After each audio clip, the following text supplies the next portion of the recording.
Hello guys, मैं मनीषा और आप सब कैसे हैं। मनीषा की कहानी में आपका स्वागत है। खूब आप भी अच्छे होंगे, मैं भी बहुत अच्छी हूँ। तो गाइस, महाशिवरात्रि की सबको ढेर सारी कामनाएं। महादेव सबकी इच्छाएं पूर्ण करें और सबको अच्छा स्वास्थ्य दें, अच्छी आयु दें, अच्छा जीवन दे, सब दुखों से बाहर रखे।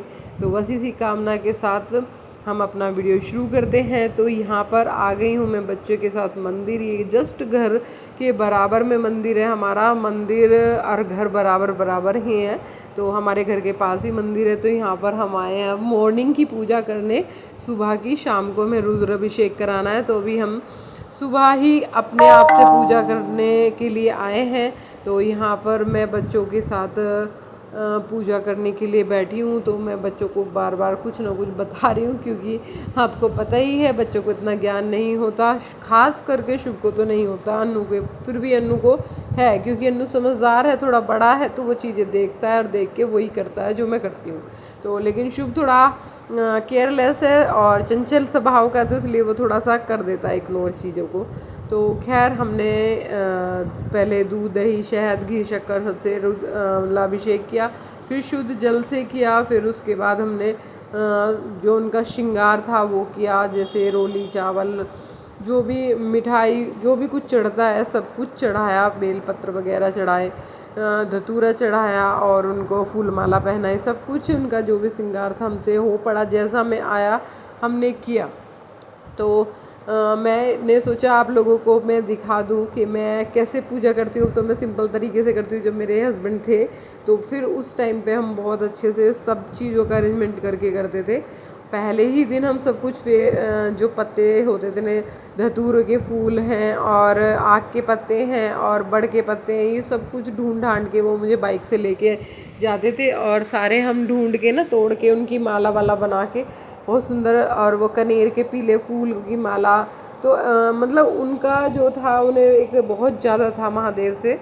तो वो हर चीज़ ना परफेक्ट चाहते थे, परफेक्ट हो। तो बस खैर, हम परफेक्ट तो नहीं कर सकते, लेकिन हाँ इतना ज़रूर करते हैं कि हाँ भी बच्चों को आगे आने वाले कल में उतनी चीज़ें पता हो कि वो अपने बच्चों को या अपनी फैमिली को वो चीज़ें दिखा सके, सिखा सके। क्योंकि जब तक माँ बाप नहीं सिखाएंगे बच्चों को, तो वो बच्चे आगे अपने बच्चों को नहीं सिखा पाते।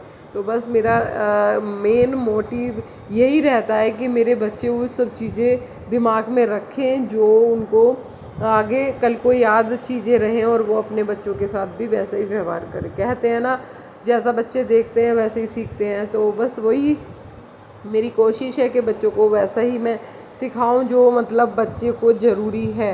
क्योंकि ये कलयुग है, कलयुग में भगवान के सिवा कोई किसी का नहीं होता। अगर आप भगवान की पूजा सेवा में ध्यान लगा लेते हो, प्रभु की भक्ति कर लेते हो, तो भगवान तुम्हें हर दुख से बाहर निकाल लेते हैं।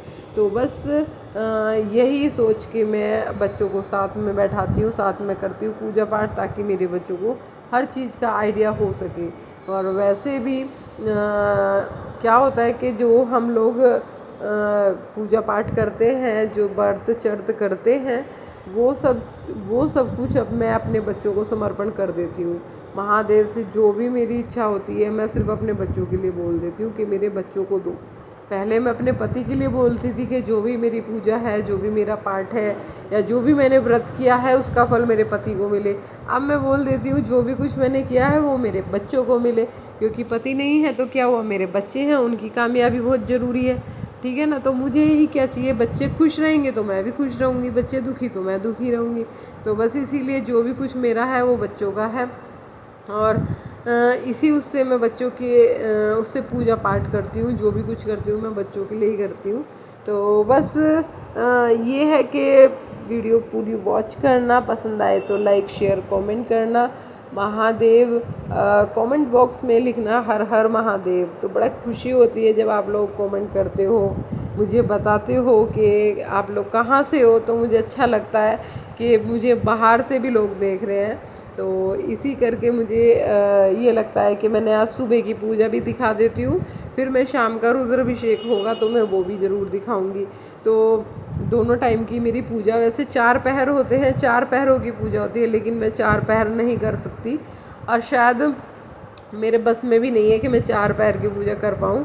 वो महादेव की इच्छा है कि वो कभी कराएं तो कराएं, वो उनकी इच्छा है। लेकिन मैं चाहती हूँ कि दोपहर की पूजा तो मैं कर पाऊँ, क्योंकि दोपहर की पूजा जो होती है वो सुबह की और शाम की, लेकिन जो 4 पहर की पूजा होती है वो रात की, दोपहर की, सब तरह से होती है। मतलब 4 पहर होते हैं हमारे, तो उसी तरह से होती है। तो लेकिन अगर कोई मेरी वीडियो देख रहा हो और देख चुका हो तो वो आज शाम को, रात को, मतलब शाम जो होती है 7 बजे, दिन ढलता है 6-7 बजे, तो शिव मंदिर में जाके 11 दीपक देसी घी के जरूर जला दे, जो उज्जवल भविष्य के लिए, अपने भविष्य के लिए हम प्रकाश देते हैं ना महादेव को, तो वो ही प्रकाश वो हमारे भविष्य के लिए होता है। तो इसीलिए आज का दिन इतना शुद्ध दिन है कि आप 11 दीपक महादेव के नाम से आप मंदिर में जलाएं, महादेव की शिवलिंग के पास जलाएं, महादेव के मूर्त के सामने जलाएं। वो आपकी इच्छा है कि आप कैसे जलाते हैं। तो 11 दीपक जलाने से आज के दिन कितने भी आपकी ज़िंदगी में अंधकार भरा हुआ है, कितने भी दुख हैं, सब में प्रकाश आएगा, सब में दुख दूर होगा और सुख ही सुख आएगा। तो इसीलिए अगर आपको महादेव की सुबह आप पूजा कर चुके हैं तो शाम को भी 1 लोटा जल लेके जाएं, उसमें शक्कर घोल के ले जाएं। जो शक्कर होती है, गुड़ की शक्कर या गुड़ घोल लें, वो आपको धन लक्ष्मी का ही काम करता है, क्योंकि वो बन जाता है एक तरह से गन्ने का रस।